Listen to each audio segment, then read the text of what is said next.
this Johnson County Opioid Grant Advisory Board meeting at 7:13 at 3:30 p.m.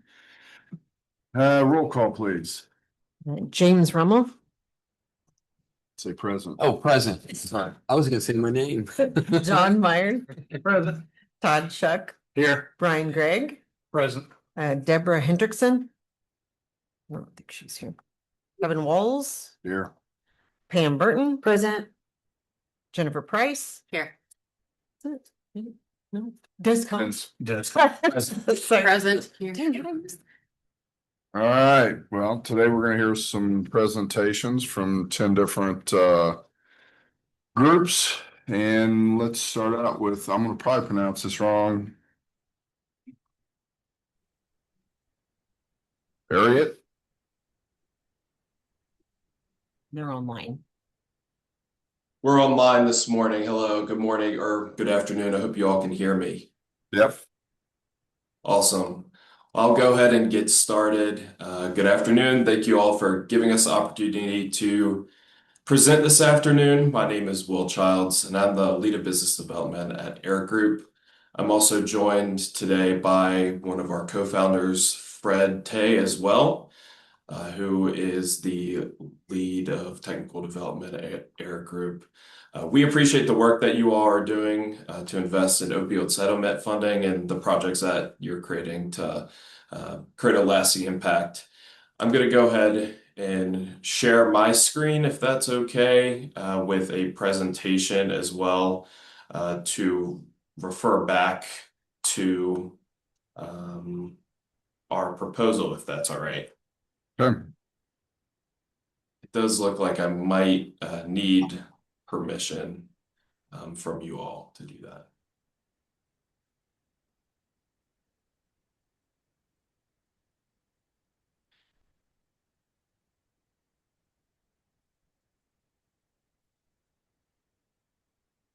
Thank you very much.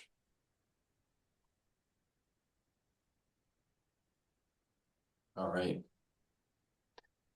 So a little bit of quick background about Air Group. Air Group is a Virginia-based company that specializes in evidence-driven software applications for human service data collection and management. We've been nationally trusted for ethical community health and justice data tracking and have built a reputation for advancing interagency and evidence-based practice. Our solution, Air Group Horizon, has been proven effective and a compliance system for community response data collection and management across intercepts. The platform has been recognized by the Microsoft and Urban Institute Catalyst Justice Program Award and has been worked on from projects through the Council of State Governments and the BJA. So I want to start with some of the challenges that we know are faced in opioid remediation. So there's many organizations that are doing incredible work every day, from treatment providers to first responders and nonprofits. But many times we find it hard to still coordinate care across individuals because just one organization can't serve everyone. So sometimes referrals to care are being given through phone calls or spreadsheets, emails, paper forms, or individual knowledge. And this creates several challenges. So we often see that we don't always know if someone is actually connected to the services, don't know what happened to them after they were referred. And people end up falling through the cracks, unfortunately. And that also leads to some limited visibility into, what the barriers are, which is something that I'm sure your board is interested in. How can we serve more individuals? So our solution to that has been our Air Group Horizon platform, which we've worked with a number of different counties and communities and municipalities to help solve some of this problem. We provide the infrastructure that helps connect some of the organizations and not just software. Our platform allows participating organizations in your community to do things like submit referrals, receive referrals, track the status, document follow-up, and identify some of those barriers. Be able to produce a dashboard, generate reports, and really close the loop on some of those individuals that you're trying to serve. So what this allows us to do is, instead of wondering whether if someone ever received help or if they made it through the process and if they were able to get seen by the other organization, this really helps close the loop for that process.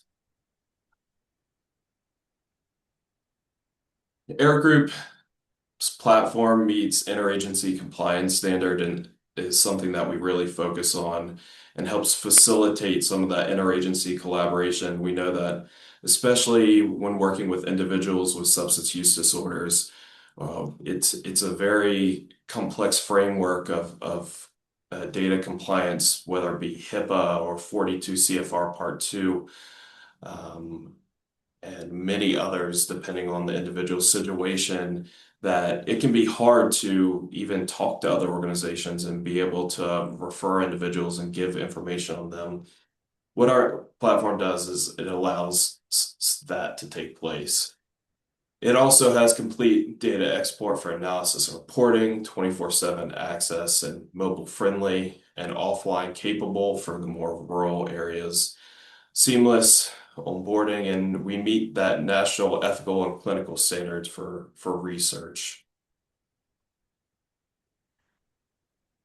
Something that we proposed in the documents that I believe you all have in front of you as well is being able to track program KPIs and have a programmatic dashboard for Johnson County. What this allows you to do is, number one, showcase impact to public. Whenever citizens see oftentimes that, here's the amount of people that we've connected to care or that we were able to save, big metrics like that, it often helps get community support for programs.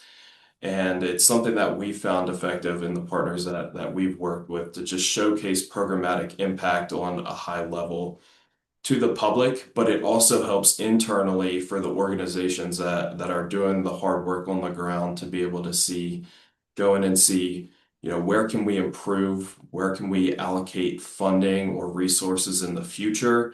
It really does give you a complete data life cycle through showcasing impact and getting the support of the community to also helping the organizations that you work with serve the individuals even better than they are already.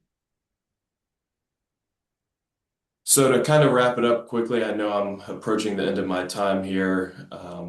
What this allows Johnson County to gain is greater coordination across some of the other great organizations that I'm sure will be presenting today, tracking referrals, identifying what barriers exist so we can get over them. We will be also helping with some of the reporting and the accountability on what is actually happening, and also providing stronger evidence for future opioid settlement investments. So I want to close it off for questions quickly, but I appreciate you all giving me the time today to present, and I hope I was able to give you some good information today. I know every organization that's going to be represented here after us, as well as helping the people affected by opioid use disorder reach the services that they need. And our proposal doesn't replace the incredible work that they're already doing, but instead it strengthens their work by giving their organizations a shared system for coordinating care, measuring outcomes, and ensuring that investments create a lasting impact. So I'd be happy to answer any quick questions if time sees Any fit. questions from the board? No. Actually, I have several, but I'm assuming it'll be in the paperwork that they provide for us to review. I didn't print any of it out. Oh, okay. No. All right. I'm happy to answer any questions. Due to the time limit, I don't think that we'll have time for questions, but thank you. Okay, we'll fire back any questions to you. Okay, Jennifer's got a question. Go ahead. Todd does. Are you doing this in other counties here in the state of Indiana? So specifically in the state of Indiana, we have not worked with any other programs in your state yet. We work with programs all over the East Coast as well as we're in Leavenworth, Kansas. But we have not worked with any programs in Indiana yet, but definitely would be very excited and happy to. Yeah, so and then can you give us what your organization, the impact that you've made, like for what you've done, and then how do you track? Right. Yeah, so the impact that we've made, our platform has helped many different communities connect individuals to care that are in crisis. We help facilitate that more seamlessly and make sure that individuals don't fall through the cracks. And the impact of that is not only on those individuals' lives in those communities that we help connect to care and track through the system, but we also work with many of our partners and clients that we work with to then advocate for sustainability in their programs and often see return on investment through funds as well to help continue to support their programs there. I hope I answered that question to what you were looking for. I missed the end of it, but I hope that got to it. Thank you, and we will be back in touch with you. All right, thank you.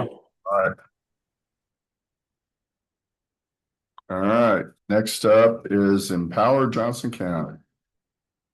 Good afternoon. Good afternoon. Oh, Yeah. disappeared. Yes.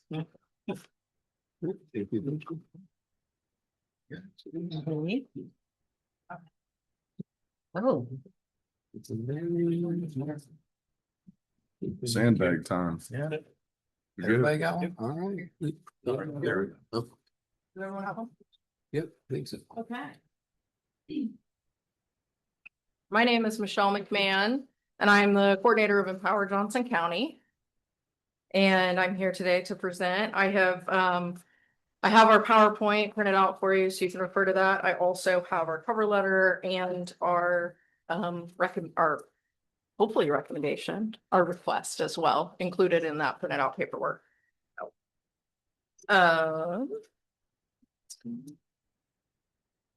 So Empower Johnson County is a local community coalition. We were established in 2015. Myself and some other individuals found a great need for youth substance use prevention. We found some grant and funding opportunities that we wanted to apply for, so we started building a coalition. Our coalition has been comprised of a lot of different individuals over the past, I guess, 11 years that we've been doing this. We've received some federal funding, some primarily federal funding. This is our first local county community grant that we're requesting. Our mission is to reduce and prevent youth substance use through advocacy, education, and enforcement. There it goes.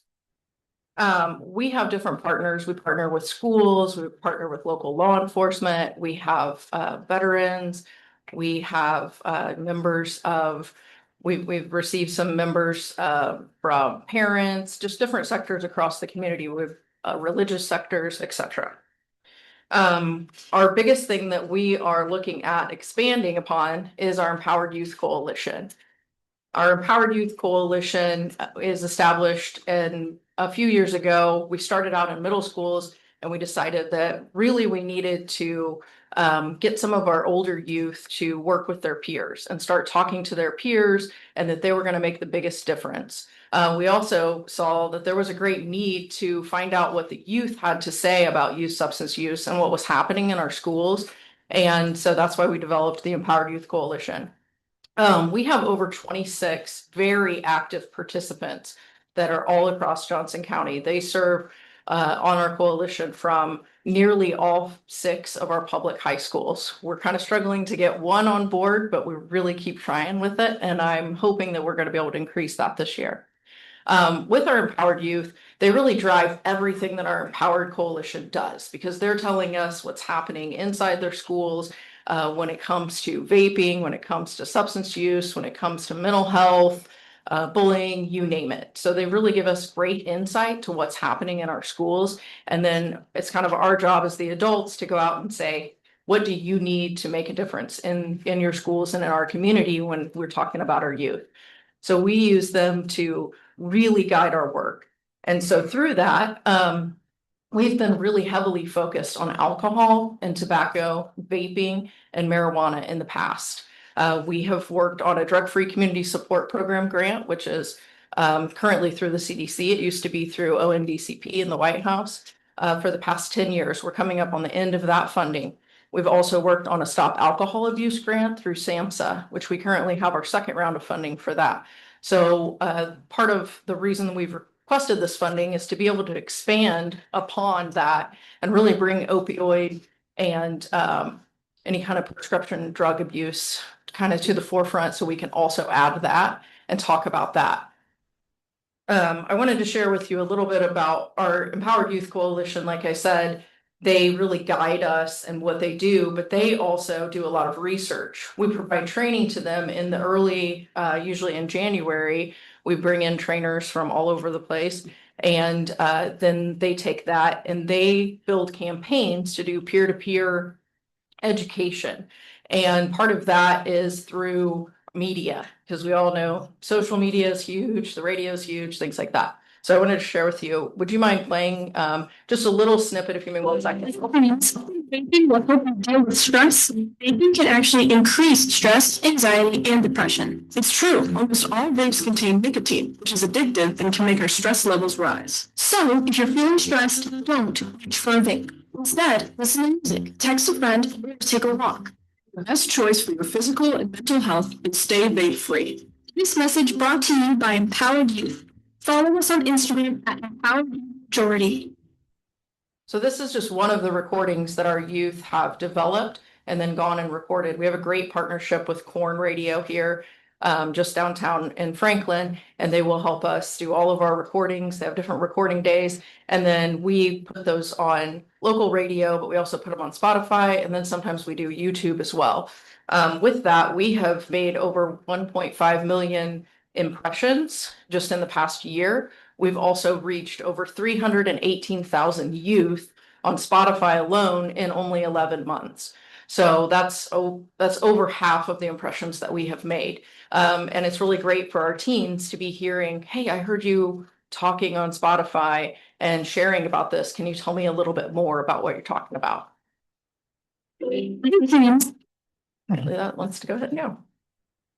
So with this fund, we would like to expand our reach. Like I said, we've done a lot of great things. One of the other things that we do is Red Ribbon Week. So the last the last full week of October is Red Ribbon Week. It's a national campaign, and we've been able as a coalition to reach 29,000 students plus, and a lot of adults with that. That is 41 schools across Johnson County, K through 12. That includes public and private schools. And we've also had some alternative academies in there. And with that, we do all kinds of things that we do parent newsletters to encourage adults and caregivers to talk to the youth in their life and give them the tools that they need to kind of build those resistance skills, how to say no, and about the dangers of things that they're seeing at school, they're seeing on TV, etc. We also do daily announcements. They've done everything from talking about vaping to prescription drugs and keeping those locked up in a cabinet, what you shouldn't do, what you shouldn't put in your body, healthy decision making, and mental health. It all kind of ties together. So we've had a really great collaborative, supportive campaign over the past 11 years with Red Ribbon Week, and we'd like to continue that. We'd also like to double our media impressions. We'd like to get more positive stuff out there through Spotify and through our radio campaigns. And we'd like to get more students to come out for our substance-free movie night at the Art Craft in December. We have been doing that for a few years. Last year, we had over 200 teens come out. They get to see a free Christmas movie, free drink, free popcorn, candy. And then we also give them some information before the movie to kind of share a little bit about what we do and what kind of campaigns we're running at that point in time. That also is a great way for us to recruit for Empowered Youth Coalition. And then we'd also like to increase our Empowered Youth Coalition from 26 really active members to 30 really active members and train them in January in opioid prevention messaging. One other thing that we do is safe prom celebrations. So we do help support the schools with their post-prom efforts or their prom efforts. A lot of them do breathalyzers in and out, things like that. We'd like to expand that as well to include opioid prevention, because we absolutely want to make sure that teens know the risk of taking a pill or something that isn't yours, and you don't know what it is and where you received that from. Our application directly aligns with your abatement strategies. We are really a community coalition. We're nationally trained. We've been doing this for a while. We have great support within our team, within our teens that we're working with. And I feel like we just align very well with what you're asking for. We have kind of a unique coalition. We are probably the only peer-to-peer in the schools in the county that I know of that's doing what we're doing. So like I said, again, we're gonna train our youth in the early in January. Actually, our Empowered Youth Coordinator is at CADCA's midyear right now, doing some education herself so that she can find a good trainer that really aligns with this, because this is our first time kind of getting into the opioid prevention and we want to make sure we're doing it well. And then we're going to utilize our youth to create that campaign, and then we're going to get it out there into the community and have a peer-to-peer, have our youth talking to their peers about it. That seems to be the number one way to keep kids from using substances. So that just kind of sums it up. Let's just break down. Does anyone have any questions for me? Any questions for Michelle? Sorry, that's my buzzer going off. I gotta keep everybody on the 10-minute thing, so I'm. Phone calls, so. I appreciate that. I did have a real quick question. Yeah. On your budget proposal, there's a breakdown of community coordinator and youth coordinator, but there's no hours included in that. What kind of hours are we talking about per week? Yeah, so we do a percentage. Do I have a percentage on there? If so, I didn't see it. So we are salary, we are a percentage. So our youth coordinator, I believe she's at a higher percent than myself. And that is because of the heavy amount of her time that we'll take. So we break everything down into percentages per grant that we're working on. So as you know, as a nonprofit, we kind of piecemeal things together. So I believe that she would be working at her salary at 30 to 40%. I will absolutely send you that number because I don't know it off the top of my head. Okay. Thank you. Thank you, Michelle. Thank you. Okay, next we have Hope Harbor Housing.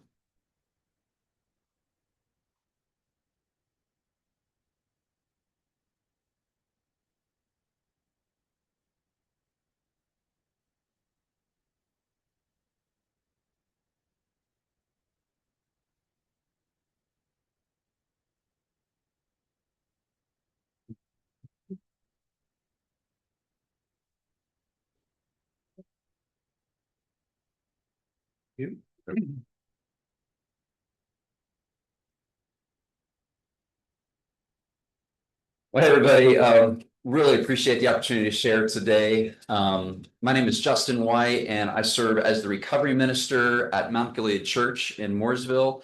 And then today I'm also representing Hope Harbor Housing. It is a separate 501c3 that I founded in October of 2024. And let me just start with this. I myself am a survivor of the opioid epidemic. So what you're doing is really significant to me, and just say thank you. I know this is a hard role that you're in, and just appreciate what you're doing. I think it's significant, and it has a lot of ripples. In January 2014, I'm sorry, January of 2014, I was serving as a preacher in Southern Indiana, and I was developing some pretty significant headaches, and went to my doctor for some help. And one of the medications he gave me to try was hydrocodone. And if you know anything about the opioid epidemic, which I'm sure you do, you know where that story ended up. 18 months later, I overdosed on heroin and fentanyl. Obviously, coming out of being a preacher's kid myself, and then being a pastor, this was totally uncharted territory. This completely rocked my family. But thankfully, I had a couple of great communities surrounding me, a good family support that helped me through it. I came home after going to a 30-day inpatient rehab treatment center in Minnesota, came home and started rebuilding my life. A year and a half later, found out I was under criminal investigation for crimes I'd committed while I was in active addiction. Had to spend some time behind bars, was released in January of 2019. And at the time, my family and I, thankfully my wife, my 3 kids stayed with me. But we needed a church family where we could just hide and blend in. We had a home church that we had both been very much a part of for a number of years, but we didn't want to have to go there on Sunday morning, having to explain ourselves or tell the story or rehash it when we were going to worship. And so we started attending Mount Gilead Church in 2019. And really, if I'm being honest, we were just going to hide. A bomb had gone off in our family, and we just needed time to think and heal and reconnect with God and other people. And so we just were looking to hide. And we were able to hide at Mount Gilead for about 4 weeks. But I knew the senior minister there. I had interned under him. His name was Jeff. I'd interned under him when I was a Bible college student in the year 2000. And he saw me after church on one Sunday morning in 2019, 7 years ago. He said, "Justin, you have time to come in and talk this week?" And I said, okay. Although at the time I felt like I was in trouble, like I'd been called to the principal's office. But I found out I wasn't in trouble. He told me, he said, "Justin, our county's coroner's office, we're only halfway through the year, and they've just run out of money for body bags because of so many overdose deaths in our county." And he said, "It's keeping me up at night, and we've got to do something about it as a church. What do you think about starting an addiction support group?" And I knew I needed my group at the time for my own personal recovery. And so we started on a Monday night, 7 years ago. We started with 5 people. Fast forward to today, 7 years later, and we've become one of the state's largest recovery meetings in the state. It is very common for us to have over 300 people show up on a Monday night. In fact, I got to race back over there in just a few minutes and get ready for the meeting tonight. I will tell you, outside of my family, that meeting has been the greatest joy of my life. To be able to be a part of watching hundreds, if not thousands of people by now find resources and support and help. It's been truly remarkable. I count it a blessing of God that He's let me be a part of that. As you can imagine, most of the people that come to our meeting, they need just 1 or 2 meetings a week to give them some accountability, some education, some resources, and we're glad to do that. But a smaller percentage of the people that show up at our meeting need a full life rebuild. They've burned bridges. They know they can't go back to their home. They need to change their people, places, and things. And so out of that, in October 24 was birthed Hope Harbor Housing, created to open and operate sober living houses for both men and women throughout central Indiana. I'm really pleased to share that about 3 weeks ago, we were able to close on our first property. We plan to open later this summer a home for up to 7 men, many of whom have experienced the fallout from the opioid epidemic. And we look to expand the blueprint, or the footprint rather, from there. As you can imagine, when 300 people show up at your church for recovery, that has absolutely transformed our church over the last few years. And I'm just so thankful and humbled, really, by the many people that have said, I want to help you. I see the vision. I want to be a part of Hope Harbor Housing as well. We have an army of volunteers ready to go. And so we're excited to see what happens. But let me share just a minute about how this request maps directly onto the abatement strategies of this committee. When we look at the treatment and recovery support and connections to care, that's exactly what we're trying to do with the house. Hope Harbor Housing gives residents structured housing, mentorship, sponsorship. I have connections with all kinds of employers in the area that have a heart for second chance employees, daily accountability. That's the kind of support system that determines whether recovery holds or it unravels. At the same time, you can just imagine too, so many who are new to recovery, they don't know where to go. They don't even know what to do. Well, after being in this space for this long, we have a good idea. We don't have all the answers. We're still learning too. But we have some ideas and things we can do to point them in the right direction. We have spent years building trusted relationships with treatment centers in the area, some even in Johnson County, churches, meetings, employers, mental health professionals. You might be wondering why we're reaching out to Johnson County. Well, the answer to that is our group that started in Morgan County has drastically expanded its footprint. In fact, our two leading counties for growth right now are Hendricks and Johnson County. We're seeing people drive 30 and 40 minutes to get care and support with our resources.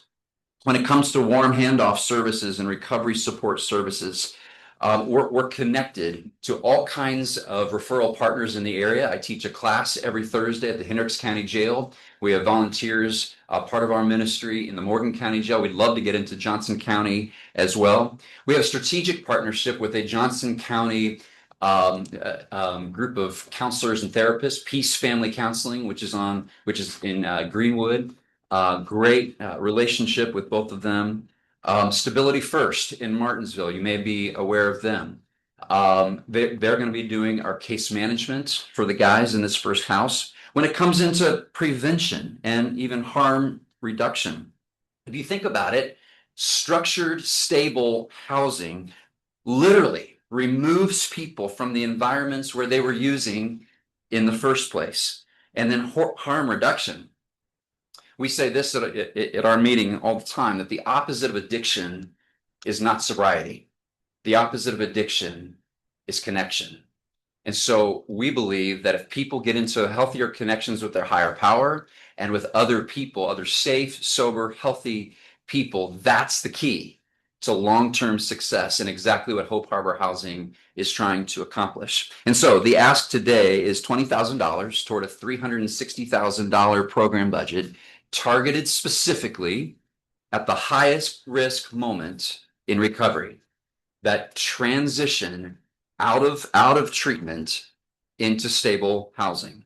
That funding covers direct housing stabilization support, a warm handoff coordination, and then intense recovery navigation during that first 30 to 90 days in housing, which is the exact window where relapse risks peak and where a small, well-timed investment has the greatest chance of changing the outcome.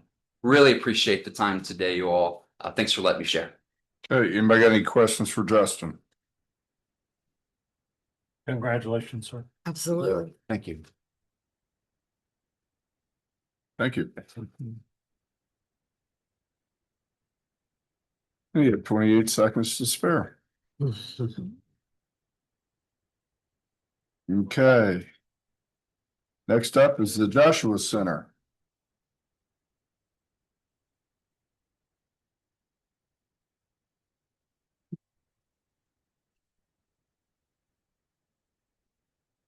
You just said you didn't know. I'm sorry.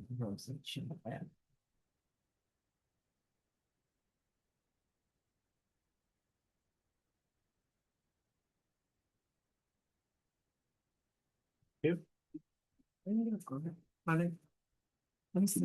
in the room. Thank you, man. Thank you. No. Good afternoon. Today I'm going to be presenting on behalf of Joshua Center. The executive director and founder is currently in Cartagena, Colombia. Her name is Rachel Long, and she's there on a humanitarian mission trip, sharing some of the same grief tools that we use here in Johnson County with at-risk youth there. So I'd like to draw your attention today as we discuss grief-safe students. Do you have that presentation by chance? What's your name, hon? My name's Joanne Matthews. Joanne Matthews. I Thank you. just emailed you.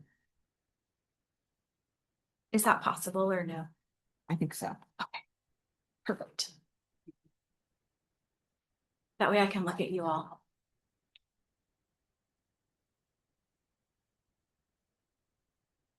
Kind of getting it fired up here.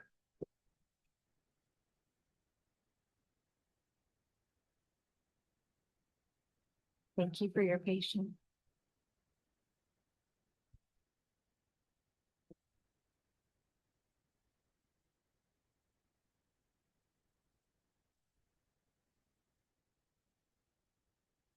It just came through, so.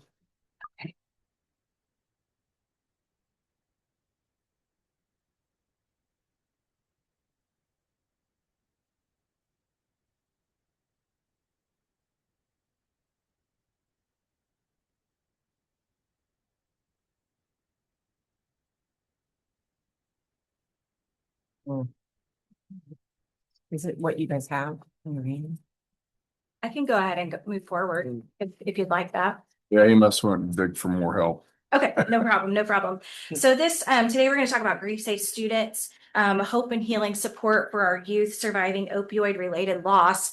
I know that the print is small in your PowerPoint presentation, but I would like to draw your attention to the photograph that's on that first page. And this is of a child that has been in grief counseling. And some of the words on this paper that they have said that they're feeling is rejected, mad, helpless, fear, and confused. And that is so common amongst children who've experienced a loss and are grieving. And that's specific to opioid use as well. The next slide talks about the Joshua Center and how it exists to provide unique support for grieving children and families as they find hope and healing. And my name is Joanne Matthews. I am a registered nurse. I have a master's in nursing. And I came to know Rachel a good probably 25 years ago and came to be part of the Joshua Center family. Thank you so much. Came to be, well, thank you. Voila. There you go. Perfect. Came to be part of the Joshua Center family. A few years ago, my mom was declining with dementia. And as a caregiver, even being a nurse, it was extremely difficult. And the stress and fatigue that came with that was very hard. And so I talked to her about anticipatory grief and worked through that and was able to find an enduring connection to my mom even after she passed away. It was such a humbling experience that it really made me want to serve our community additionally in Johnson County outside of my work hours. And one of the ways is through the grief retreats with children. And I've participated in a few activities with her, both here and in Columbia. And one such occasion, I got to work one-on-one with a young girl and got to go through some of the feelings that you saw in those papers, just going card by card, playing games and talking to her, and ended up finding out that her mother had overdosed from an opioid overdose and had passed away, and her father was incarcerated, and she really was struggling living with the family that she had been assigned to. And children like that are all over Johnson County, and they're really in need of the support and healing that can be afforded through good, safe counseling. Go to the next slide here. Some of the scope and sequence for our grief safe students. We have a 3-tiered approach, and it's going to be an 8-week grief workshop where we have those 8-week sessions. 10 children will be able to be slotted in each workshop with 2 adults and object lessons. These have currently run through Boys and Girls Club. There's also school affiliates with additional school affiliates coming. I believe in the packet it talks about Emmanuel Church as well as the Boys and Girls Club for hosting some of those sessions. Secondly, we identify who should we include. We're looking to parents, guardians, teachers, the Joshua Center staff and group leaders from those community partnerships to identify children that would benefit from this service. And thirdly, what we're looking for through this grant is sponsorships for the counseling moving forward for the children that attend to be able to continue on another 8 to 10 week path with those individual sessions to help them process their grief and loss that has come to them via an opioid loss. So when we look at our program objectives, we're looking at grief safe students. So as I mentioned, we'll have those support workshops to deliver 24 grief safe student workshop series during the grant period. The grief support workshops will be hosted at our community partner sites, and we're going to serve a minimum of 200 children in Johnson County, including children, adolescents, young adults, and their family members that are grieving those losses due to opioid deaths. We're also going to identify ongoing services and mental health scholarships. And as I mentioned, 39 of these students or family members would be identified through these programs to receive that one-on-one additional help. We'd like to have 95% of the students complete the Froggy Feels Better evidence-informed programming that goes along with the Joshua Center. We're also looking at our volunteer expansion. I'm a living testimony that once you become part of the program, you want to share what you know. And I really, really appreciate the Joshua Center.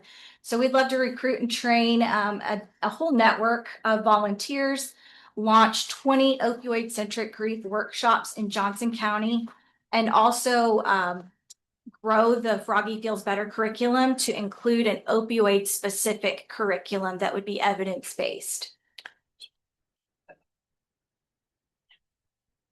Starting at the bottom of the timeline, far left is Q1, and this is our timeline. We're going to finalize those host sites, recruit and train volunteers, launch and complete those first 8 grief safe student workshops, begin the counseling scholarships for wave 1. Q2, we'd continue and complete the second wave of the 8 workshops, again with additional counseling scholarships. Q3, complete the final 4 workshops and additional individual counseling in wave 3. We'd collect participant outcomes and community partner feedback and complete all of the grant reports as required. Q4, we'd want to review our host site and community partner agreements, do volunteer refresher training, which I found to be invaluable before I participated in any of the grief counseling that I've done. And I'm not a certified grief counselor, I'm more a volunteer. So the volunteer pieces that I've participated in, there were at least 2-hour sessions where we were, trained and told what we could do and how to help. We'd also use the analytics that we gain and finalize the workshop schedules for year 2. Looking to year 2 launch because year 1 would be successful. We would look for new referrals, assessments, a warm handoff cycle, and continue to partner with our community partners and children that are in the program.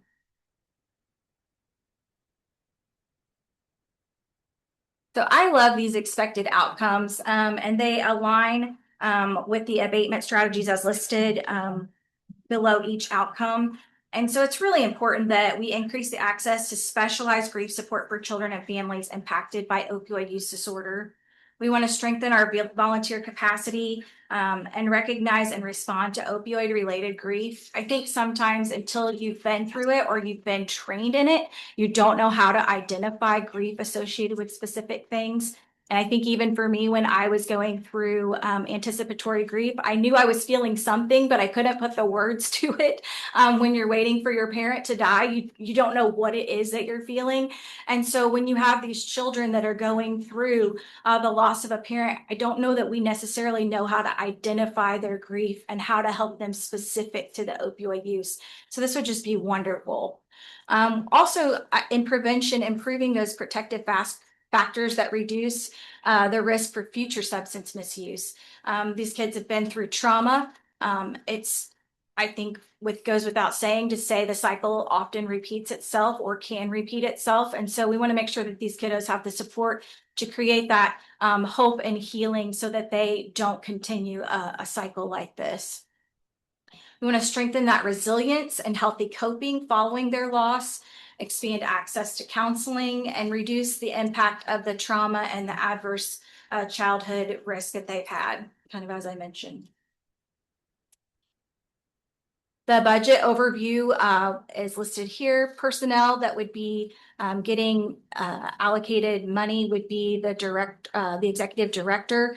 It would be about 10% of her time that would be dedicated to this project. A part-time care coordinator that would be 20 hours would be their part-time hours, and 100% of that time would be directed towards this opioid program.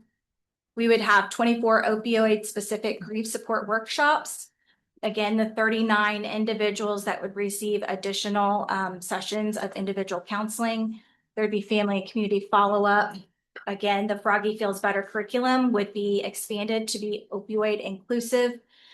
We would have counseling in group space, clinical supervision. HIPAA is of the utmost concern to protect these children. The amount that they share with a complete stranger in order to find love and a connection with another adult that's warm and cares about them is absolutely impressive. And to me, that's extremely important that we protect their privacy. The community impact, we want to make sure that we can judge our overall outreach and education and recruit volunteers, include huge amounts of training and support for the volunteers as well. And with that, I'll ask if you have any questions. Do I have any questions? I do. Sure, So I sit on the board of directors for Boys and Girls Club, sure. and I know that Miriam has been speaking with you about this program. Okay, But is not currently in existence. okay. How would you identify those children who would utilize this? Because we don't currently take that data. Okay, So we do for Shelbyville, a program with the Shelbyville Boys and Girls Club. And they give us referrals based on their knowledge of the kids' home life and experiences that they've already shared with their Boys and Girls Club staff. So they don't collect data like formally. I guess it's through an informal, knowing the students that they have, then refer to us. So that's sort of how it would look like through all of our community. And when you say host sites, what's that look like? so the host site with the Boys and Girls Club, they offer a space weekly that the children can come in and participate in those activities. And so that would be the same for Boys and Girls Club in Johnson County. If offered here for these children, same at Emmanuel and the other type. Get as well as one of our partners that has offered us some space.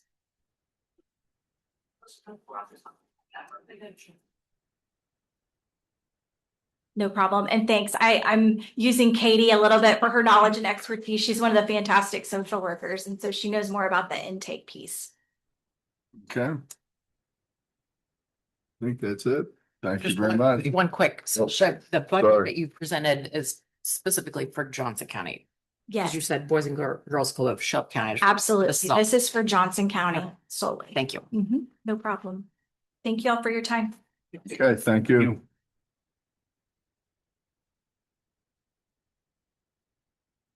Next up is Recovery House.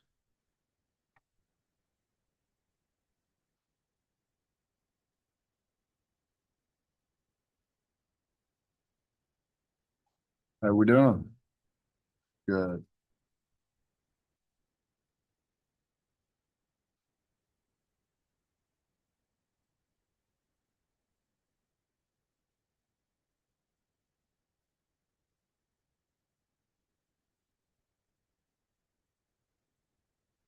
I'm priest today.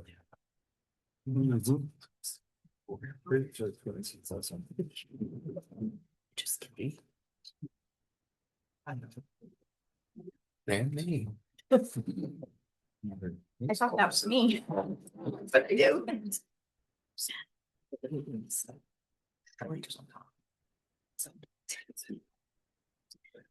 Good afternoon. My name is Michelle Beverly, and I am the Director of Operations for Recovery House of Central Indiana.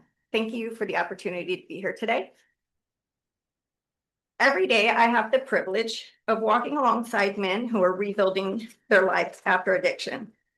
Through those relationships, I've learned something that changed the way we think about recovery. We realize that if we're ever going to reduce addiction, we have to start long before anyone needs a recovery house. Sorry, I'm very nervous. This realization became the Breaking the Chains initiative.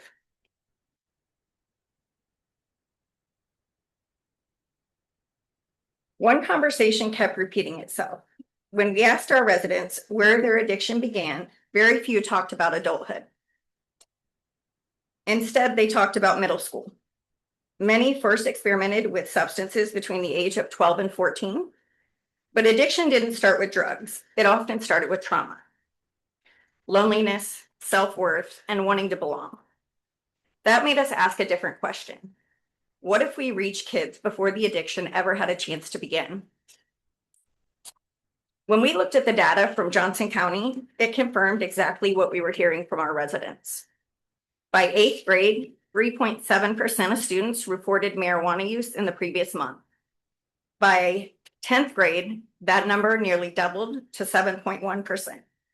Research consistently shows that early marijuana use significantly increases the likelihood of later substance abuse, including opioid misuse. The path towards opiate addiction often begins years before opiates ever enter the picture.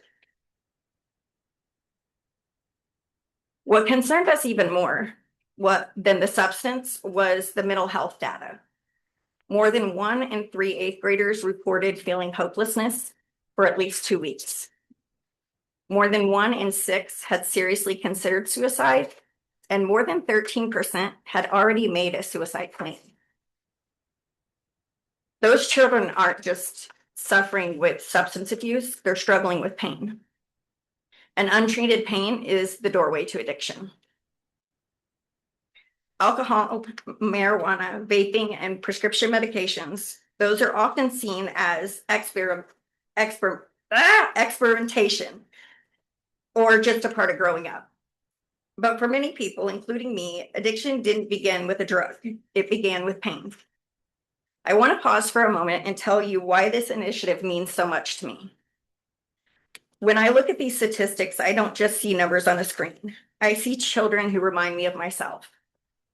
I experienced significant trauma as a child, and like many young people, I didn't have the healthy ways to process it. I processed the pain I was carrying. Drugs and alcohol became a way to numb the pain before I understood the consequences. What started in my youth eventually led to years of addiction, federal incarceration, broken relationships, and losing almost everything that mattered to me. Today, by the grace of God, my life looks completely different. I've been sober for more than 9 years, and my husband and I founded Recovery House of Central Indiana, where every day we have the privilege of helping men rebuild their lives, reconnect with their families, and discover that recovery is possible. But if I'm being honest, I've come to believe something even more important than recovery. Recovery changes generations, but prevention changes destinies. That's why Breaking the Chains initiative exists. While my lived experience gives me credibility, it isn't the only qualification I bring. I've also spent years teaching. I've taught students through a homeschool co-op for the last 5 years. I also serve as a Bible study fellowship teacher to several different grades. I've led countless recovery groups and Bible studies. Those experiences have taught me how to connect with people of different ages, present difficult topics in a way that they understand, and create an environment where questions are welcomed instead of judged. Our goal isn't to frighten students. It is to equip them. We want to help them recognize unhealthy coping skills before they become addictions. Understanding the risks that they face, building resilience, and to know that there are trusted adults who genuinely care for them, because I know firsthand what can happen when a child doesn't receive that support. The Breaking the Chains initiative was designed around three simple principles. Prevent first substance use, protect children by strengthening resilience, confidence, and healthy relationships, along with emotional well-being. And restore individuals already fighting addiction through our recovery housing and long-term support. Together, these three pillars create a complete continuum of care. We'll partner with after-school programs, youth organizations, and community partners to deliver engaging prevention education. And we already have 2 organizations that are ready to allow us to pilot this in the fall of 2026. We'll equip parents with resources to continue those conversations at home. And we'll continue expanding recovery housing, peer mentorship, and warm handoffs for adults leaving treatment, because prevention and recovery belong together. Our greatest strength isn't simply a curriculum, it's lived experience. One of the fathers in our recovery home recently got to bring his children to church again after years of addiction. And that moment wasn't just about one man recovering, it was about restoring a family. Recovery changes generations, but imagine if we could create more stories like that, not just by helping people recover, but by preventing addiction from taking hold in the first place. Success won't simply be measured by attendance. We'll measure increased knowledge, stronger protective factors, improved recovery outcomes, housing stability, and stronger community partnerships. We're committed to accountability and measured impact. At Recovery House of Central Indiana, we believe the opioid crisis cannot be solved through treatment alone. Treatment is essential, recovery housing is essential. But if we truly want to change the future, we have to invest in prevention before the addiction ever begins. Breaking the Chains initiative is our commitment to doing exactly that. Together, we can help children build resilience, strengthen families, support recovery, and create healthier communities. Thank you for your time, and thank you for considering our vision and your commitment to making Johnson County better. I'll take any questions. Thank you. Anybody got any questions? What 2 organizations are ready to start in the fall? So in the back of the handout I gave you is 2 different letters of support, one from Reckon You in Mooresville and one from the Boys and Girls Club of Morgan County. I also have reached out to Johnson County Boys and Girls Club, but I haven't been able to meet up with them yet. The amount of your request? 22,500. I also put in that packet I gave you are like a sample lesson as well. We have, I think we have 24 lessons already written.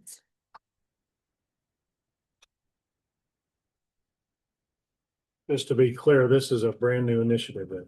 Yes, sir. We currently have Recovery House of Central Indiana. It's a men's faith-based recovery residence. We house 8 men from addiction, and this is just kind of another initiative that we're working on. What do you think so to follow up, what do you think what's the timeline for then getting into Johnson County? So I will say 30% of the men that we house also are from Johnson County. We have it ready to go, and we have, like I said, 2 organizations that are prepared to let us start doing a pilot program in the fall. Around October is what we've talked about. So, just getting a hold of more people in Johnson County and more areas that'll allow us to pilot. I do have a Zoom that I spoke to the whoever's in charge over Johnson County Boys and Girls Club. So I spoke to her yesterday, and I should be able to get at least a Zoom in the next week or 2, she said, so. Okay. Thank you very much. Thank you. Thank you.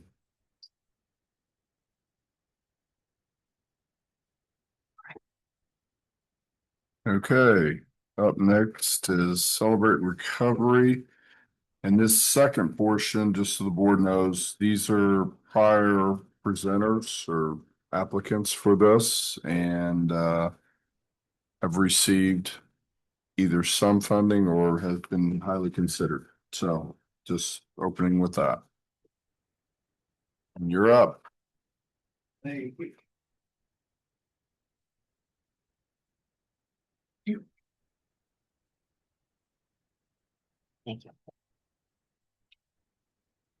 Thank you, sir. Thank you.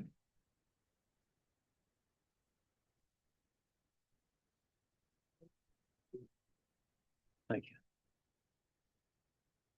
you.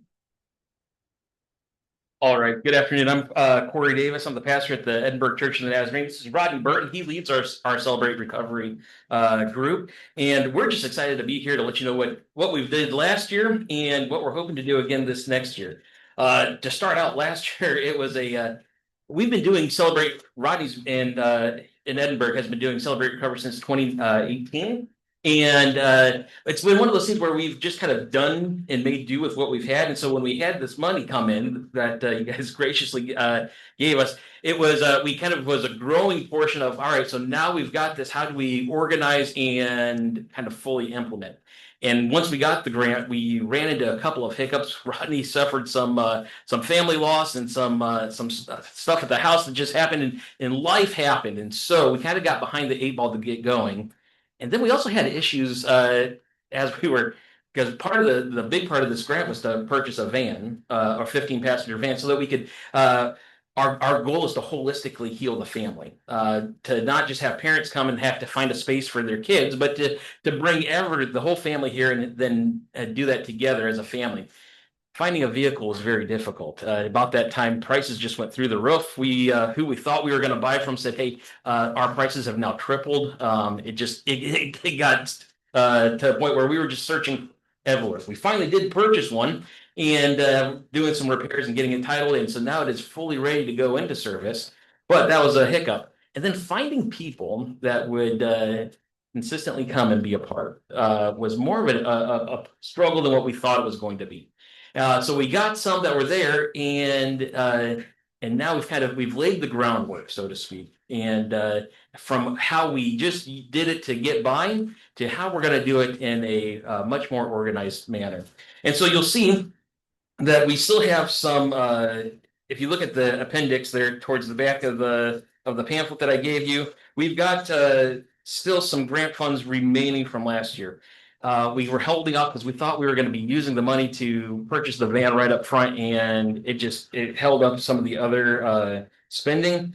But we still have that, which we've already went and started the purchasing process for most of the equipment, and that will be coming through. And then you'll see on the very last page our budget proposal for this next year going forward. And let me tell you that what we've done, what has happened over the last 12 months, well, not quite 12 months since we got, is that we've really laid the groundwork, and I think we found some people that are going to come in place. One of the big things when people are looking to bring their kids is that they want stability in the leadership of who's going to be there. People come because they know and they love Rodney and they trust Rodney to lead the group, the adults that are part of it. And we need that same sort of stability with the kids. We can't just have anyone coming in and say, oh yeah, I'll fill in this week and then I'll fill in next week. And so finding those people, the right people to put in place, we thought, you know what, let's take our time and do this the right way as opposed to just throwing someone in there. And I think that we have found people to fully implement that. Let's see. So that you'll see on the budget proposal that is the main focus in paying our leaders to be there. Gives them some ownership ability in that, which would then create stability for our children's program, which is the Celebration Place, the Landing, which is our team-based program, and then also to help Rodney free up more of his time in leading the adults. So that's what our big thing is, because we truly believe it is our whole heart that we need to holistically help heal the family. That just having the adults come is great who are dealing with opioid addictions, but their kids need to know that there's a better way to handle stress and to make better life choices than what they see at home through mom and dad. And so we're trying to do this all together as a family approach.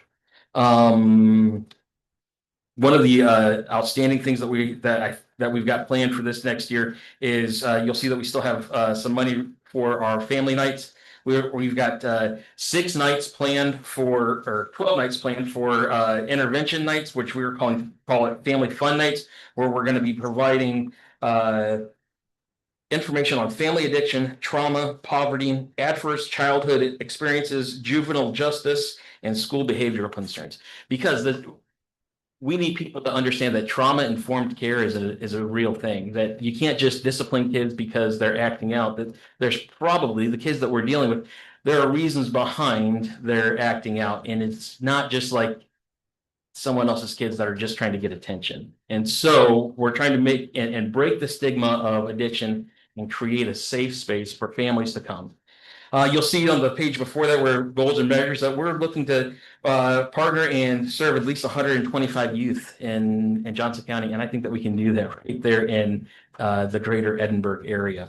By conducting 48 weekly prevention sessions throughout the year, hosting 12 family education nights, training our volunteers, partnering with other community organizations, and providing prevention education to at least 250 of the parents. So if we can get 125 kids that we're serving and then educate their parents or their caregivers, what kind of a change could that create in our community? And that's what we're trying to do through these educational awareness nights. Ronnie, anything to add? I just would second what he said. Yeah, and I told him, was like, I'd rather, we're looking for stability and sustainability, not just, hey, launch this and it go, and then 2 months later, it's nothing. So like you said, we got a good foundation, and I believe we've got the people identified and going to be getting trained so that we can actually get the kids curriculum and things going. It's been a bigger challenge than I had anticipated, but I'm up for the challenge. I've been doing this for almost 10 years in Celebrate Recovery and got almost 20 years of sobriety, so I'm in it till I die. But yeah, and I believe once we launch the kids program, I think it's gonna just explode and take off. I think we'll be running pretty significant numbers compared to what's typically around well, there's nothing around Edinburgh for kids right now. But I believe we'll be 50 to 60 kids every week, pretty consistent once we get going. But knowing that is why I've been slower and wanting to get a good foundation and solid leadership team, because once you get these kids have been through the trauma, and a lot of the adults, they may not trust, and so we got to have somebody that the kids can trust and that's going to be there every week. And so that's just one of the reasons that we've been a little bit slower taking off. But we got the wheels rolling, and I think it's just going to really keep going. But Okay, we got any questions? Any questions for him? I was just curious, is everything running through the church, or did you start a separate 501c3? No, it's through the church. Okay. Yeah. Thank you. And I had actually, on the way here, was talking about, just future, brainstorming of starting a separate nonprofit because me and a friend of mine had been talking the last couple of years about, recovery housing and how there's such a huge need and a shortage. But yeah, maybe in 4 or 5 years, we'll be approaching you for that. Okay. Thanks, Ron. Well, thank you very much. You guys, question? No. You good? Nope, I'm good.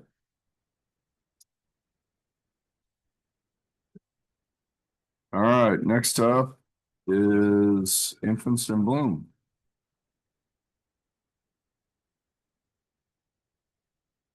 We all know a lot about food because this is our third year back, so We know who you are. we decided to not tell you as much about the program, but you kind of already know it.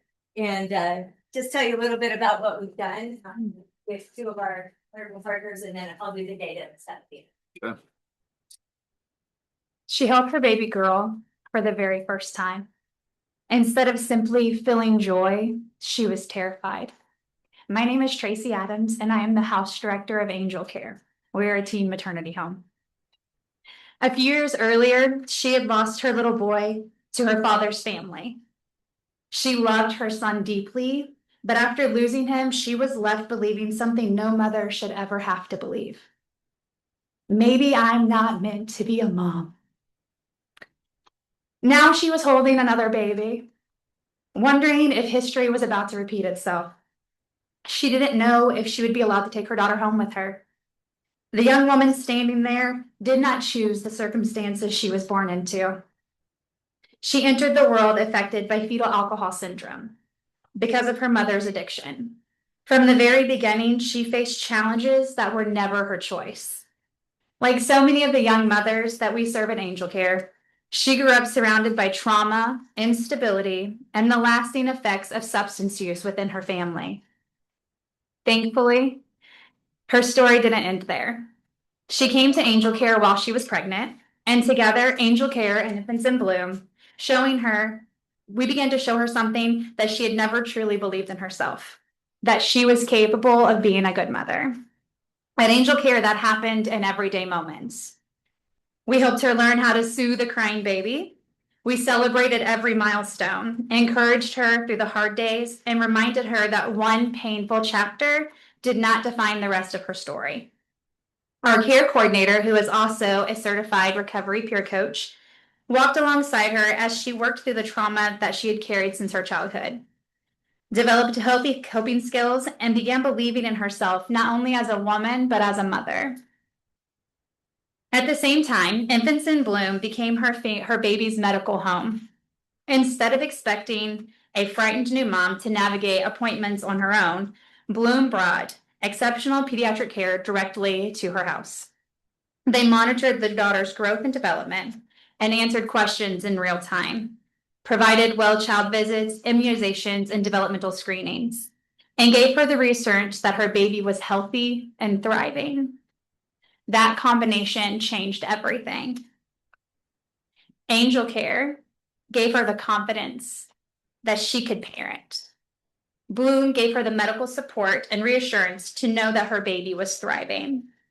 Together, we met both the emotional and the medical needs of this family in a way that neither organization could do on their own.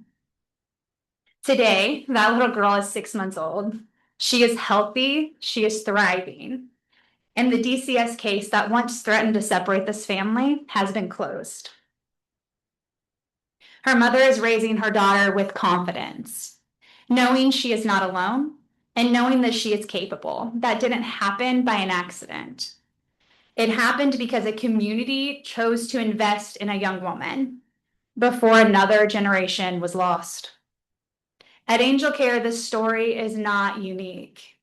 Every young woman that walks through our doors has a different story, but most of them have one thing in common.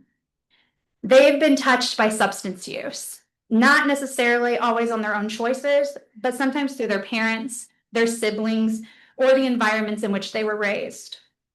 The opioid crisis didn't simply disappear, it's evolved. Today, we continue to see its effects in the trauma, instability, fractured family relationships, and unmet needs that these mothers work to overcome every single day. That's why our partnership with Infants in Bloom is so important. Medical care enough isn't alone. Housing enough isn't alone. Parenting classes enough aren't alone. It takes all of us working together. While Bloom provides expert pediatric care, Angel Care provides the daily support that these young mothers need. We're there. So when Bloom identifies a developmental problem, we're there the next day, helping that mom understand what that means. When a resident feels overwhelmed, our teams communicate quickly so she never has to face these challenges alone. Our teams communicate so quick. Yeah, sorry, my bad. Our staff doesn't just see these young women during appointments. We share meals together. We celebrate birthdays. We cheer on their first smiles, their first steps, and their first words. We do life with these women. Those ordinary moments is where trust is built. And when trust is built, healing begins. Our partnership is growing. In the coming months, Angel Care will launch a pregnancy mobile unit that will bring pregnancy testing, limited ultrasounds, SDI testing, prenatal education, parenting education, and referrals directly into communities throughout Johnson County. Instead of waiting for a young woman to reach a crisis point, we are able to meet her earlier, connect her with support sooner, and introduce families to infants in bloom before delivery, whenever possible. That means earlier relationships, and earlier relationships means earlier prevention and better outcomes. When people hear the words opiate settlement funding, they often think about treating addiction after it has already taken hold. But prevention looks different. Sometimes prevention looks like helping a young woman believe she is capable of being a mother. Sometimes it looks like a pediatric provider walking through the front door instead of expecting a young mother to find transportation to yet another appointment. Sometimes it looks like a certified peer recovery coach looking at her and saying, "You can do this. You are not alone." And sometimes prevention looks like two organizations refusing to let a family's past determine a child's future. Tomorrow, another young woman in Johnson County will find out she's pregnant. She won't be thinking about grants or community partnerships. She'll be thinking about one thing. Does anyone believe I can do this? And we get to answer that question. Yes. Yes, you can do this. And we'll walk beside you every step of the way. I believe that every young woman deserves a chance. And I believe that at Angel Care, they get that chance. And I believe in this partnership. So. I'm Dr. Stacy Yo, and I'm a neonatal nurse practitioner, one of the providers that provides care for these infants at Angel Care through Infants in Bloom. I'm going to share a story of our baby D. Baby D came to Bloom with significant medical needs and uncertain developmental future. She has never taken a bottle. She struggles to eat by mouth. She relies on a G-tube for nutrition and depends on ongoing therapies and medical support to help her grow and reach important milestones. Her mother has had to learn skills no new parent expects to: managing medical equipment, coordinating therapies and appointments, recognizing warning signs, and providing complex daily care while navigating her own healing journey. With Angel Care's 24/7 support and Bloom being on site for these visits, the family receives a level of support that would not be possible in a traditional setting. Every feeding, therapy, and late night concern is met with consistent, compassionate care. Together, Bloom and Angel Care have made it possible for baby D to maintain safely with her mother while giving her mother the knowledge, confidence, and support to care for her child. Baby D still faces challenges and her mother is still learning, but they are together, surrounded by Angel Care and Bloom, both committed to helping their family grow, heal, and move forward together. Thank you. I get to do the facts. So thanks so much for having us back. I just did those first two big slides, which is obviously all of our stories, but you probably remember we're a fully in place pediatric program that launched started seeing our first patients in February of 2025. We are so thankful because Johnson County, completely because of these opiate settlement dollars, is what brought us to Johnson County and made Johnson one of the pilot counties for R3. So I am glad to report we have spent every dollar you gave us, and we have done way more than we ever promised you that we were going to do. So we are now, we said we would see 3 to 6 children in Johnson County. We've been seeing 6 children since we got the last grant last year. We were already up to 6 by that point. We just took a new one, so we're now over that at 7, 5 of those which are in the Angel Care program. We did get credentialed with All Medicaid, and we did get 2 DCS reimbursement contracts, and that started flowing last July. So we did achieve that, which is really huge for our sustainability. The other great thing is obviously we got to meet Angel Care and realize how important it was to work with residential facilities. We did a pilot with VOA where Stacy and I provided medical care there every week, kind of like an urgent care pilot. We've since stopped that, but we have shown that that is actually a really important service line that we need to more fully develop when we have hours in the day to do that. But we did tell you we were going to explore that, and so we did. The other thing that we said we were going to do is we would do a process evaluation of our program. So we completed that with a researcher from IU in December of last year. I'd be happy to supply that as a 17-page document. Essentially, our parents and our referral sources gave us glowing recommendations just about how wonderful this is to be able to provide in-home pediatric care for their children. The other thing, we have a under review consideration for publication. So there's going to be in a national journal, the program will be published. And so we'll make sure you hear about that when it gets published, because obviously Johnson County is mentioned in there as the pilot community. So our ask is bigger this year. It's actually for $100,000, and what that allows us to do, it allows us to continue our partnership with Angel Care. But it also, the other wonderful thing Johnson County did is it now has given us Alma, who is a nurse practitioner from Johnson County.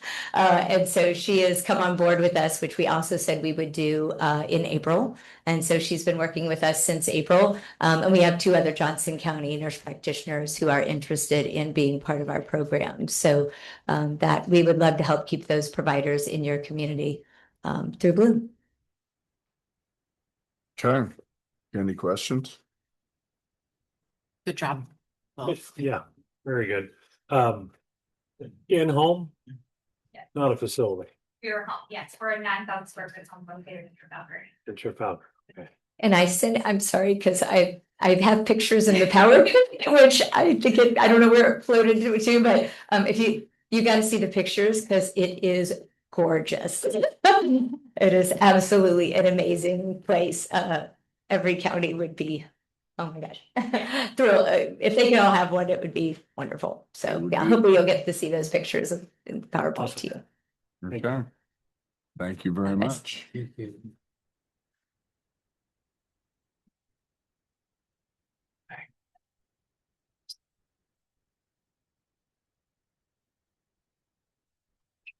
All right, next up is Recovery Cafe.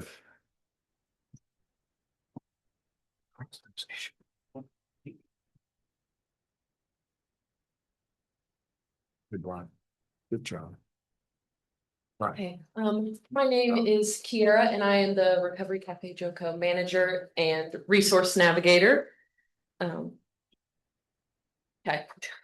Most of them know me. I'm Kathleen, you don't. Yeah. I'm moral supportive. So Recovery Cafe Joco, just a little bit of background information. We're a community recovering from substance use, mental health challenges, trauma, homelessness, systematic racism, and more. We are currently hosted out of Grace United Methodist Church right here in Franklin. And we are open Thursdays from 2:30 to 6, and then Saturdays from 11:30 to 3. And then each day that we are open, we do host a recovery circle in the space. We serve meals, and then we do also have recovery resources in the space for them, depending on what they need.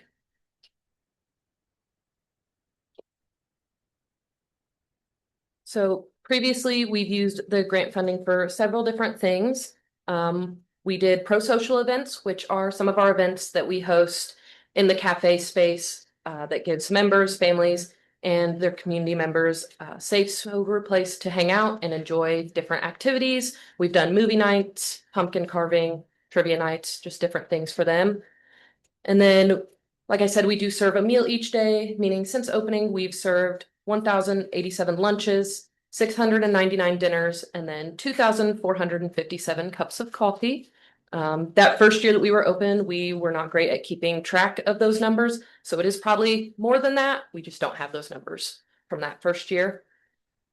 And then we do host School for Recovery, which is also hosted inside of the cafe space.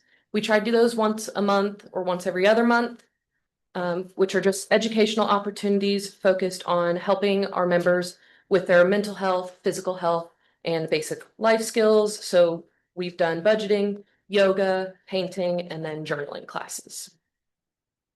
Along with that, we recently started a financial assistance program. So members, if they're in good standing with us, meaning if they're attending their circles, things like that, then they can request up to $500. And with that, we've helped members get bicycles, e-bikes, boots, birth certificates, and then pay for some basic bills for them. And then in 2024, we had a total of 398 people come into the cafe. 2025, we had a total of 1,064 people come into the cafe. And then so far this year, we've had a total of 1,139 people come in. So we are growing pretty quickly. So we hope to use the money this year for expanding our days that we're open. We're hoping to open on Fridays as well and Sundays. And then we are also hoping to move into Greenwood for some of those days as well. Along with that, we would need transportation. So we're trying to partner with Access Johnson County. We have bus passes that we give our members. They can just give them to the driver and then they'll bill us for that. So they're not having to worry about how they're going to get to and from the cafe and paying for that ride. Along with that, we want to host some more pro-social activities. Right now, we're pretty restricted to being inside of the cafe for those. So we want to branch out and try to do things in the community as well. And then we want to host more of our School for Recovery. Those have been pretty helpful for the members. So we want to do things such as resume building, interview skills, and financial planning for them.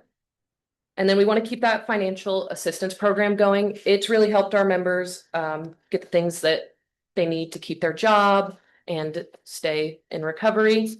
And then on the back of that page there, I actually have some quotes from our members on how that's helped them, catching them up on late bills so that they can save their money for other things, keeping their phones on that they need to work and communicate with their bosses.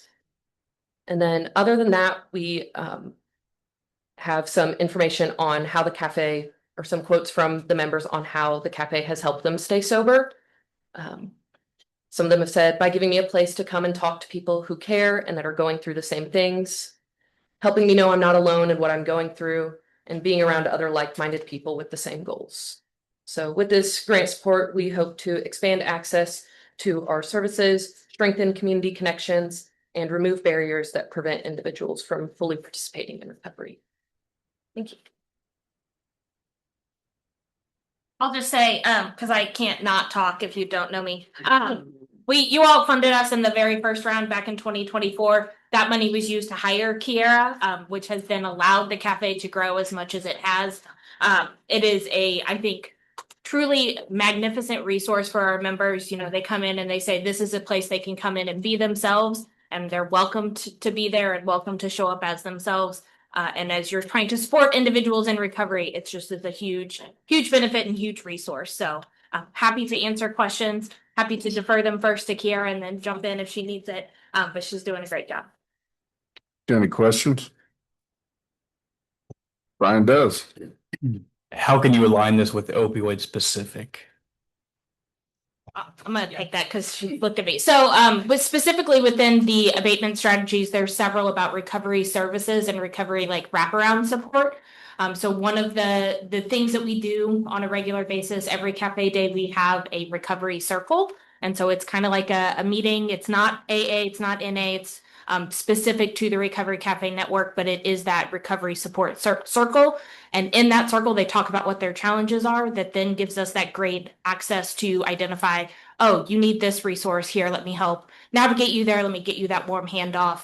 Let's make sure that you're getting access to the things that you need because they don't always know where to find those resources. So we have a peer recovery coach or a recovery coach in the cafe each day that can do that wraparound support, that warm handoff piece.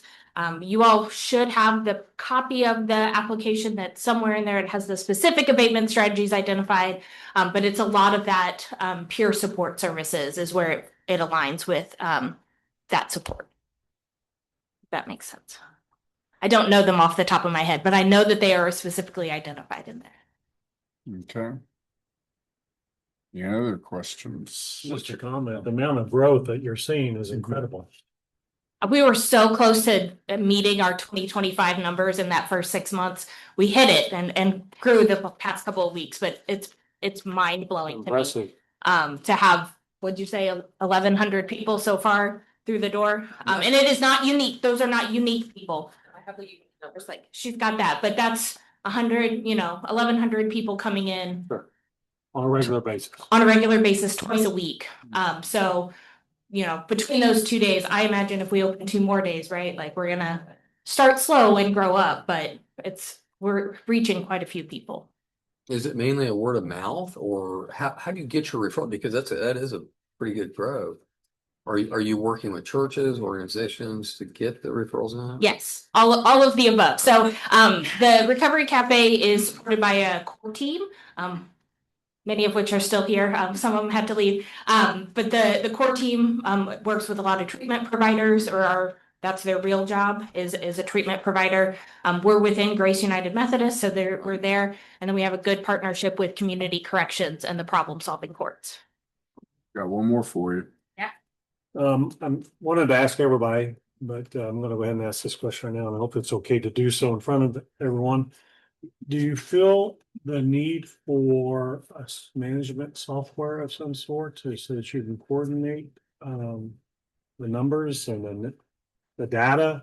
So as a recovery cafe that's a part of the national network, we have a required database that we use, that all cafes use.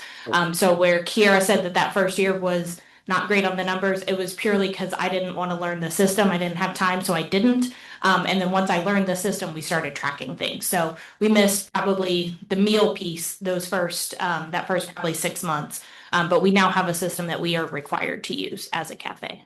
Okay. And one last question. The additional days you're talking about being open in the original application made it sound like that was in Greenwood, or is there additional days in Franklin? You can answer that. So our plan is to open up again on Fridays and Sundays, and then I believe we're gonna try to move Thursdays, Fridays, and Sundays into Greenwood, and then keep the cafe Saturday in Franklin here. Okay. It's hard to host an event at a church on a Sunday. Yes. It's not church, so Yeah. I'm sure they would let us. They're great partners, but. They are great, yeah. Proud. All right, I think that's all the questions we got. Thank you very much. Yeah.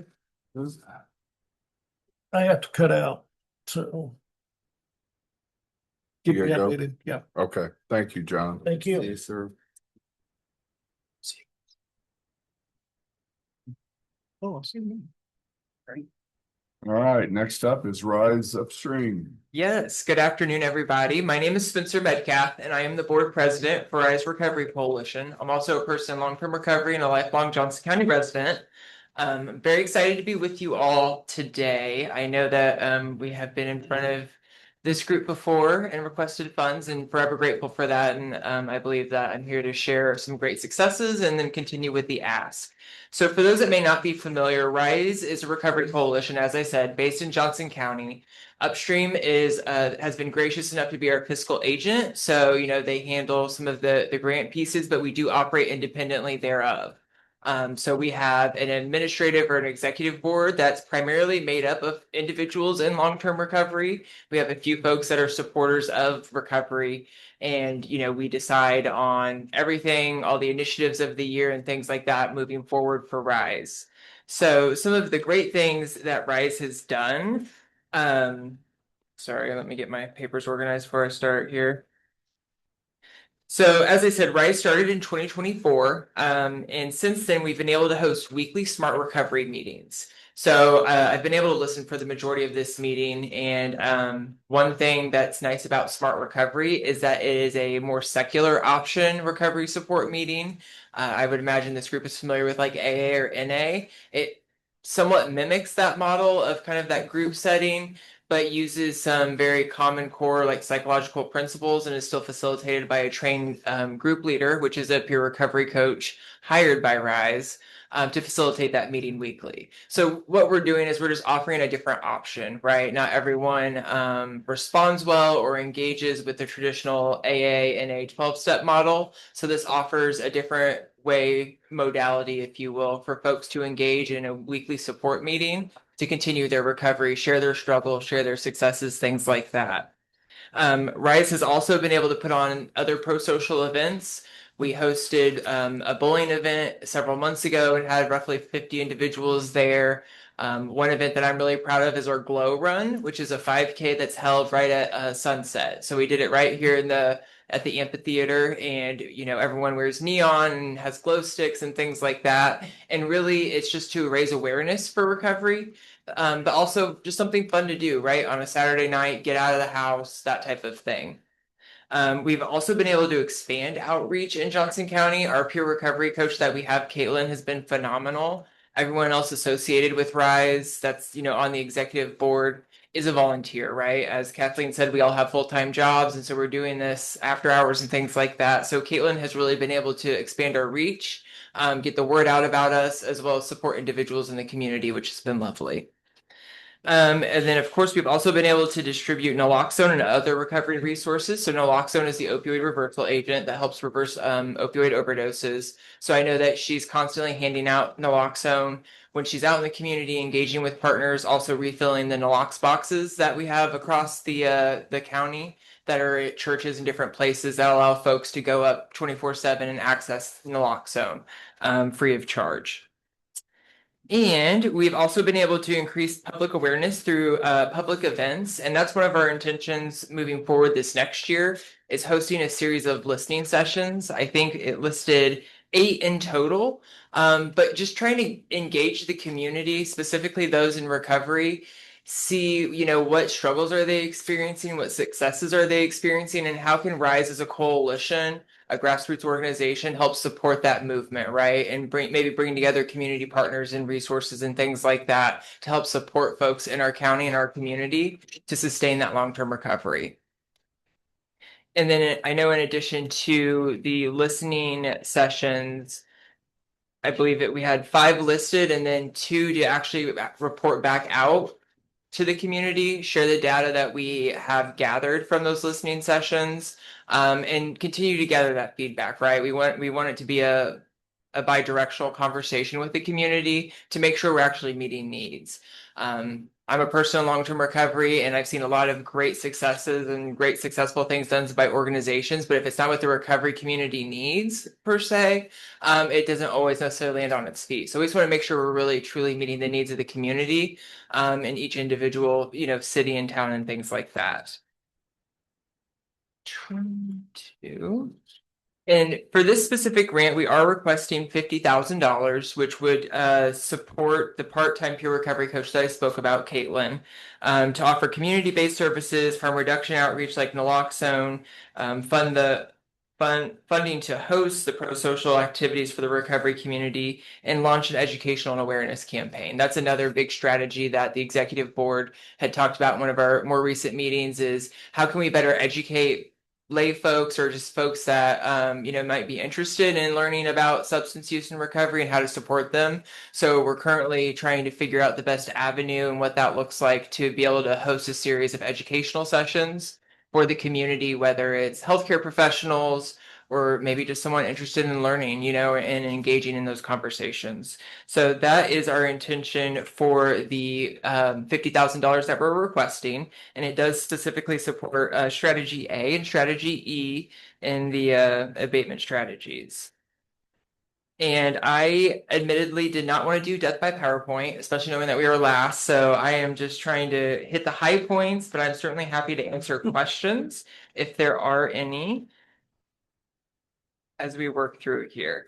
Some of our other key activities, as I said, was work with community partners to build what's called a life list and other community resources. So thinking about like obtaining state IDs, birth certificates, things like that. So that way we can really provide a one-stop shop list, if you will, to the individuals engaging with Rise and Caitlin and the peer recovery coach to better support them as they're, beginning to rebuild their lives. I talked about the community focused training and then also working with other local businesses, nonprofits, churches, things like that for the awareness and education. We're also looking at launching another recovery support group meeting, specifically in the Greenwood area. The current Smart Recovery meeting that I talked about is actually around the corner at the museum, the Johnson County Museum of History. So we're looking at doing one in Greenwood, certainly interested in expanding south as well, just trying to figure out, where the need is and of course, space availability and things like that. And I'm trying to think of what else. I think that is it as far as that. Anything you want to add? Okay. Well, I'm happy to answer any questions if I can. Got any questions? I think we're good. Okay. You did a good job of covering it. Thank you. Thank you.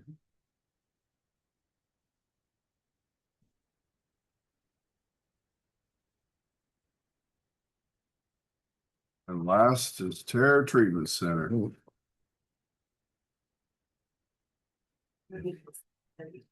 Okay, thank you.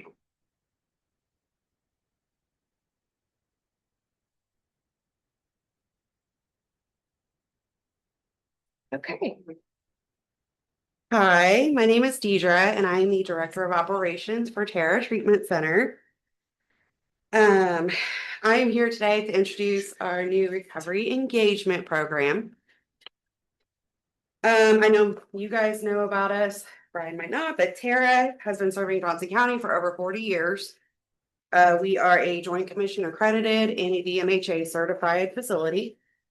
We offer the full continuum of care from detoxification to outpatient to sober housing.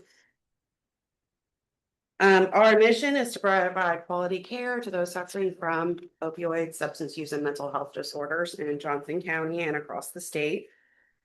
Oh, sorry. Here we are. Forgot I was responsible for that. So one of the biggest lessons that we have learned over the years is that treatment is just the beginning to recovery. During treatment, while they're in the residential program, the partial, the IOP, they gain the critical skills and education and support they need to begin rebuilding their lives. However, approximately 40 to 60% of individuals with substance use disorders experience a relapse within those first few months of leaving the structured environment. Once they return home, get back to their fractured family situations, find employment, they might have transportation issues. These challenges don't necessarily mean that the person is failing. They are just simply a part of the recovery. Continued connection during this transition can make a tremendous difference in helping them stay engaged and move forward in their recovery journey.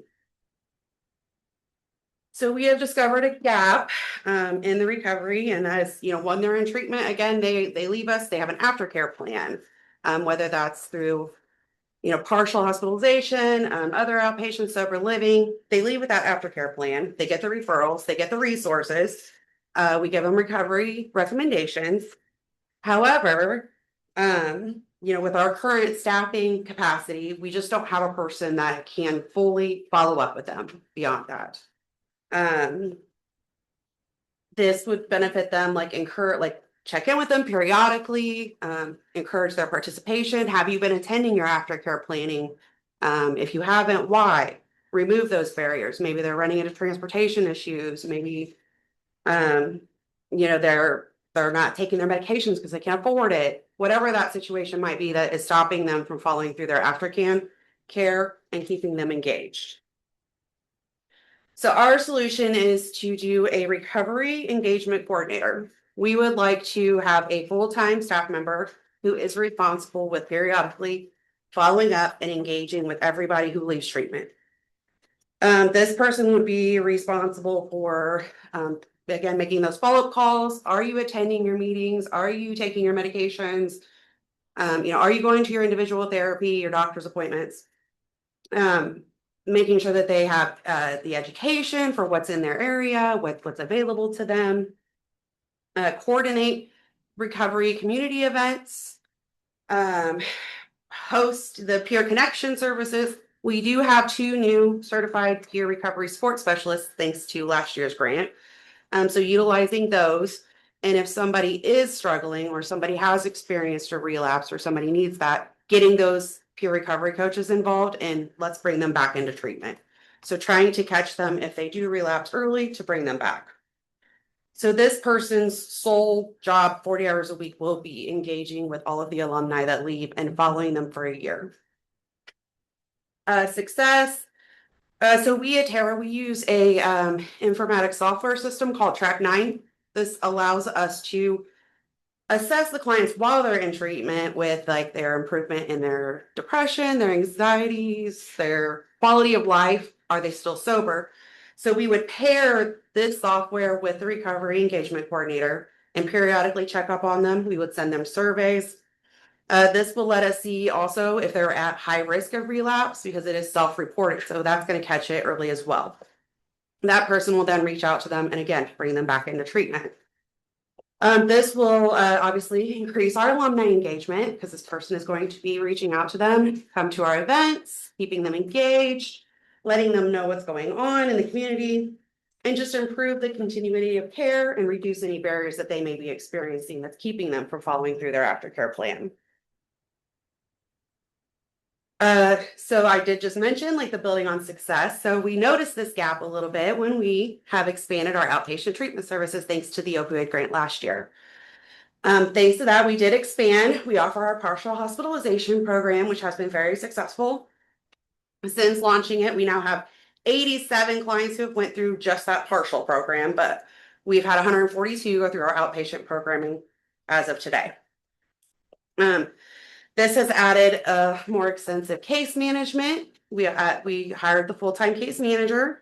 We did get those 2 certified peer recovery coaches. We also have 2 licensed Indiana navigators.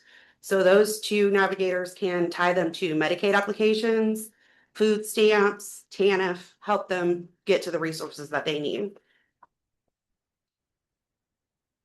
We are asking this year for $50,000 it'll be the majority of the salary for the full-time recovery engagement coordinator position, as well as $10,000, which would be for the planning. That would be transportation assistance, maybe funding their medications, community outreach events, alumni events, education, pamphlets, brochures, and family engagement.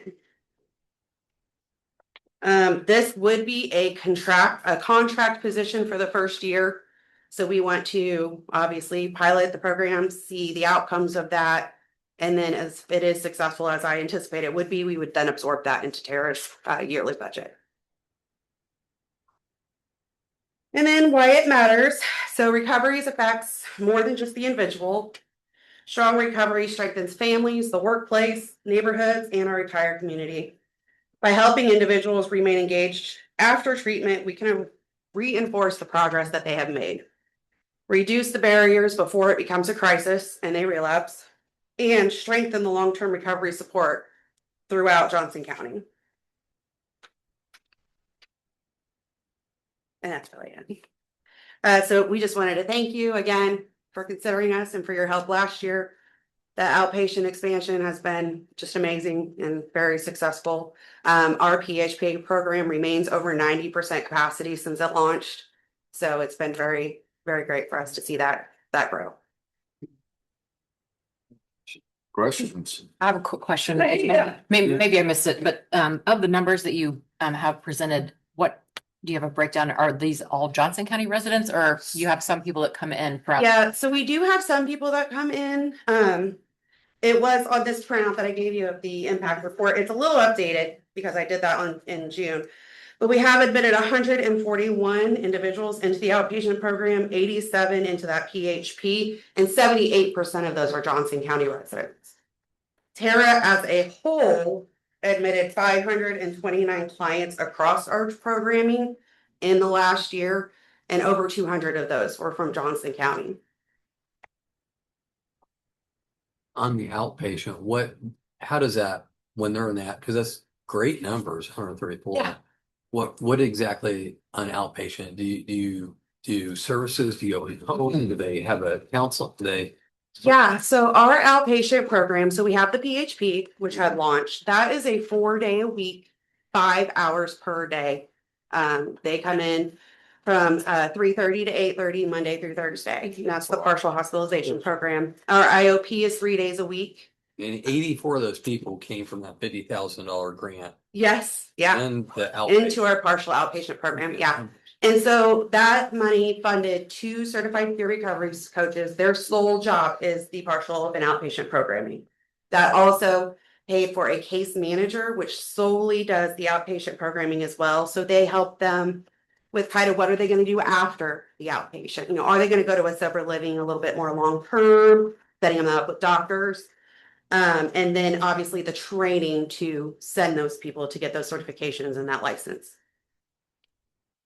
Yeah, we're very proud of our outpatient program. It went very well this year. We did start a little bit slower than we had anticipated. Just, you know, there's a lot of hoops to go through. There's a lot of things you want to make sure is lined up right. But it has went off and it is staying full and doing very well. So we are proud of it. Okay. Anybody got any other questions? We thank you very much. Thank you.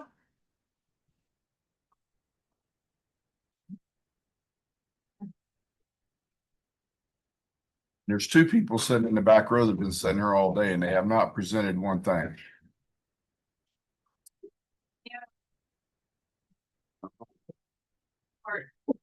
Okay.